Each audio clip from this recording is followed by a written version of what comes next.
इसके बाद हम गुड मॉर्निंग स्टूडेंट, आज हम स्त्री शिक्षा के बारे में ही जो पाठ शुरू होता है उसके बाद बता रहे हैं कि इसमें बताया गया है कि आजकल भी बड़े दुख की बात है कि आजकल भी ऐसे लोग विद्यमान हैं संसार में जो स्त्रियों को पढ़ाना ज़रूरी नहीं समझते हैं और घर कलेश का कारण मानते हैं। लोग भी ये ऐसे वैसे नहीं होते हैं, नहीं हैं। और ये कैसे हैं?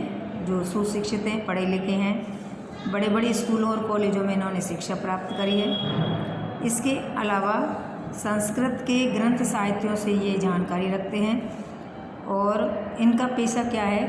अनपढ़ों को पढ़ाना, मतलब कुशिक्षितों को शिक्षित करना, और कुमारगामी जो बुरे रास्ते पर, गलत रास्ते पर चले गए हैं उनको अच्छे रास्ते पर लाना।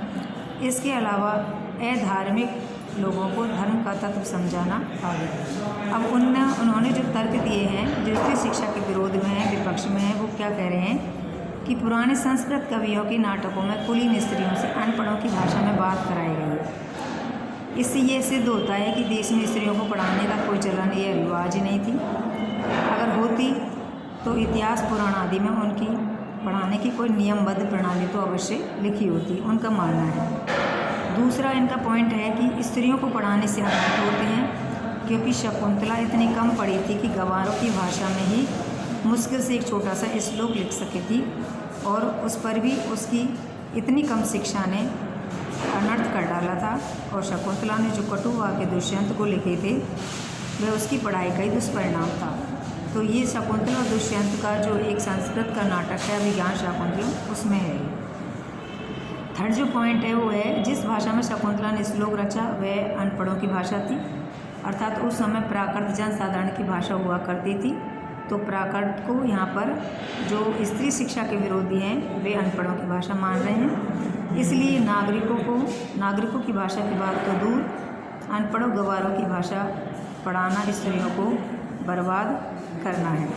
तो ये इस तरह से बताते हैं, लेकिन इनकी बातों को अकाट्य तर्कों द्वारा, इनकी बातों को काटने वाले भी पक्ष के लोग हैं जो स्त्री शिक्षा के पक्ष में हैं। तो वो कहते हैं कि इस तरह की दलीलों का सबसे अधिक प्रभावशाली उत्तर उपेक्षा मानना ही है, मतलब स्त्रियों को पढ़ाना वर्जित मानते हैं ऐसे लोग।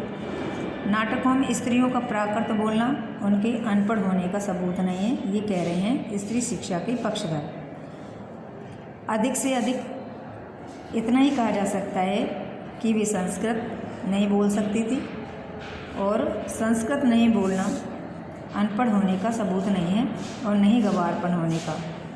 तो लेखक कहता है कि इसके उदाहरण देते हुए लेखक भी कहता है कि भवभूति और कालिदास आदि के नाटक जिस जमाने के हैं उस जमाने में शिक्षितों का एक समस्त समुदाय संस्कृत बोलता, शिक्षितों का ही समस्त समुदाय संस्कृत बोलता था, बाकी तो प्राकृत भाषा का ही प्रयोग करते थे, अर्थात उस समय प्राकृत जनसाधारण की भाषा थी। इसलिए स्त्रियों को अनपढ़ बोलने का ये तो हो गया यहाँ पर है।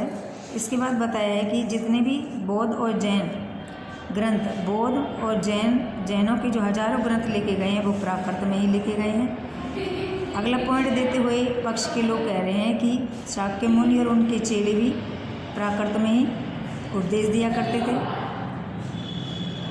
करते थे। तो और इसके अलावा ये है कि गाथा सप्तशती, सेतुबंध, महाकाव्य और कुमारपाल चरित्र आदि ग्रंथ भी प्राकृत में ही बनाए गए हैं। यदि ये अनपढ़ गंवार हैं तो हिंदी के आज के प्रसिद्ध अखबार के जो संपादक हैं वे भी इस जमाने के अनपढ़ गंवार कहे जाने चाहिए। तो ऐसा नहीं है, इसमें ये बताया गया है कि उस जमाने की प्राकृत पुरानी हिंदी जो थी उस जनसाधारण की भाषा थी, और इस ज़माने की जो भाषा है वो हिंदी है तो वो सर्वसाधारण की भाषा है। तो इसमें ये बताया है कि हिंदी, बांग्ला आदि, मराठी आदि भाषाएं आजकल की प्राकृत हैं, और उस ज़माने की सोर्स यानी मागधी, महाराष्ट्री और पाली आदि भाषाएं उस ज़माने की प्राकृत थी। तो प्राकृत पढ़कर उस ज़माने में लोग शिक्षित और पंडित हो सकते थे, तो इस ज़माने में भी लोग हिंदी पढ़ कर के, बंगाली पढ़ के, मराठी पढ़ कर के भी इस ज़माने में भी शिक्षित और पंडित हो सकते हैं। तो ये इसको गंवारपन की भाषा नहीं कहा जा सकता। तो इस तरह से यहाँ पर जो स्त्री शिक्षा के पक्ष में हैं उन लोगों ने ये बातें कही हैं। Thank you. अब आगे की बात बताएं।